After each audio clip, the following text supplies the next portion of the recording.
வணக்கம். முருகப்பெருமான் குடிகொண்டிருக்கக்கூடிய 6 படை வீடுகளிலும் சூரசம்ஹாரத்துக்கு மறுநாள், அதாவது இன்று திருக்கல்யாண நிகழ்வு நிகழும். திருக்கல்யாணங்கிறது எல்லா இடத்துலையும் நடக்காதுங்க. மதுரையில் மீனாட்சிக்கு திருக்கல்யாணம், அதேபோல் திருப்பரங்குன்றத்தில் முருகப்பெருமானுக்கு திருக்கல்யாணம், நீங்கள் திருமலையில் சீனிவாச கல்யாணம், இப்படியான திருமணங்களை நாம் பார்க்கிறோம். இவையெல்லாம் தெய்வீக திருமணங்கள் என்ற நாம் வணங்கத்தக்க திருமணங்கள். ஏனைய திருமணங்களுக்கும் இந்த திருமணங்களுக்கான வேறுபாடு என்ன என்றால், மற்ற திருமணங்களுக்கு நாம் சென்று மணமக்களை ஆசீர்வாதம் செய்வோம், அதாவது அவர்களுக்கு வாழ்த்து சொல்லுவோம். ஆனால் தெய்வ திருமணங்களை சென்று பார்க்கிற போது அவர்களிடத்தில் ஆசி பெறச் செல்லுகிறோம். ஆசி தரச் செல்வது சாதாரண திருமணம், ஆசி பெறச் செல்வது தெய்வ திருமணம். முருகப்பெருமான் சூரனை சம்ஹாரம் செய்து தேவர்களை மீட்டு இந்திரனை மீண்டும் அரியணையிலே அமர்த்துகிறார். இந்திராணியோடு இருக்கக்கூடிய அந்த தேவேந்திரன் முருகப்பெருமானுடைய வீரத்தையும் ஆற்றலையும் பெருமையும் கண்டு அவருக்கு நாம் என்ன கைமாறு செய்யப்போகிறோம் என்று, என்ன புண்ணியம் செய்தனன் நெஞ்சே என்று நாம் சொல்வதைப் போல இங்கே அவர் என்ன செய்தார் என்றால், இந்திரன் என்ன செய்தான் என்றால், தன் மகளாகிய யானையின் வயிற்றிலே தோன்றிய குஞ்சரி மணாளலாகிய இந்த எம்பெருமான் முருகப்பெருமானுக்கு தன் மகளாகிய தெய்வ யானையை திருமணம் செய்து கொடுக்கிறார். பாருங்க, வீரனுக்கு தருகின்ற பெண் கொடுக்கின்ற மரபு. வில்லை முறித்ததால் ராமனுக்கு சீதை, சூரனை வென்றதால் முருகப்பெருமானுக்கு தெய்வ யானை. தெய்வ யானை திருமணமாம் திருப்பரங்குன்றம், தெருமுழுதும் பக்தர்களின் ஆரவம் அன்றோ என்று அந்த குன்றத்திலே குமரனுக்கு கொண்டாட்டம், அங்கே குவிந்ததம்மா பெண்களெல்லாம் மண்டாட்டம் மண்டாட்டம்னு பெங்களூர் ரமணியம்மா பாடுற பாட்டை பார்த்துருப்போம்.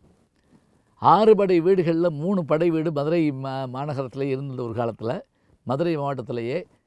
பிறகு தான் அது என்னன்னா திண்டுக்கல் மாவட்டம் பிரிஞ்ச போது பழனி அங்கே போயிடுச்சு.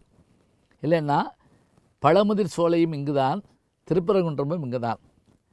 திருமுருகாற்றுப்படையை தொடங்குகின்ற நக்கீரர் தொடங்குகின்ற போதே முதல் படை வீடாக திருப்பரங்குன்றத்தை சொல்கிறார். அது எப்படி மங்களகரமாக தொடங்குறார் தெரியுங்களா? எல்லாரும் கல்யாண வீட்டுக்கு வர்றாங்களாம்.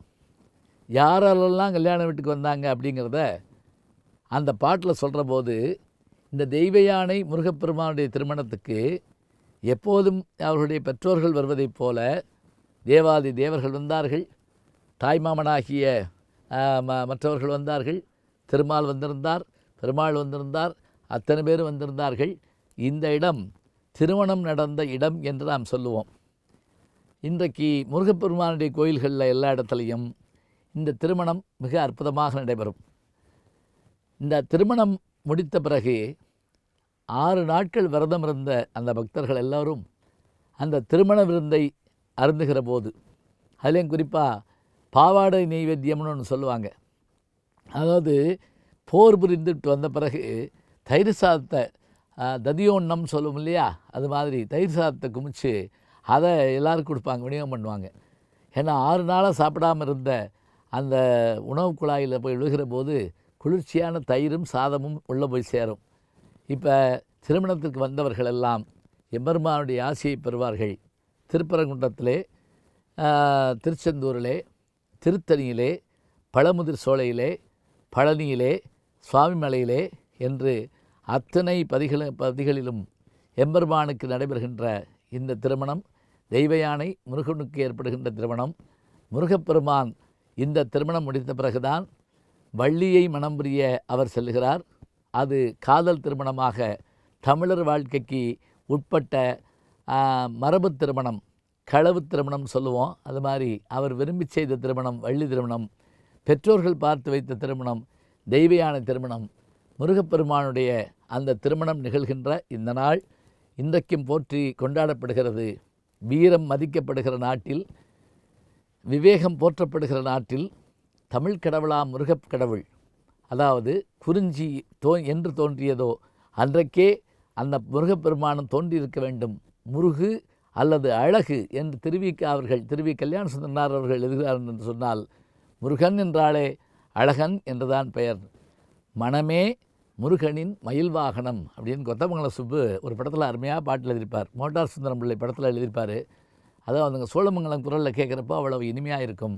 அத்தகைய முருகப்பெருமானுடைய திருக்கல்யாண திருமண நாள் இன்று. இந்த அருமையான நாளிலே முருகப்பெருமானிடத்தில் சென்று நாம் அத்தனை பேரும் ஆசியை பெற்றுக்கொள்வோம். எம்பெருமானின் அருள் எங்கும் எப்போதும் நிறைந்திருக்கும்.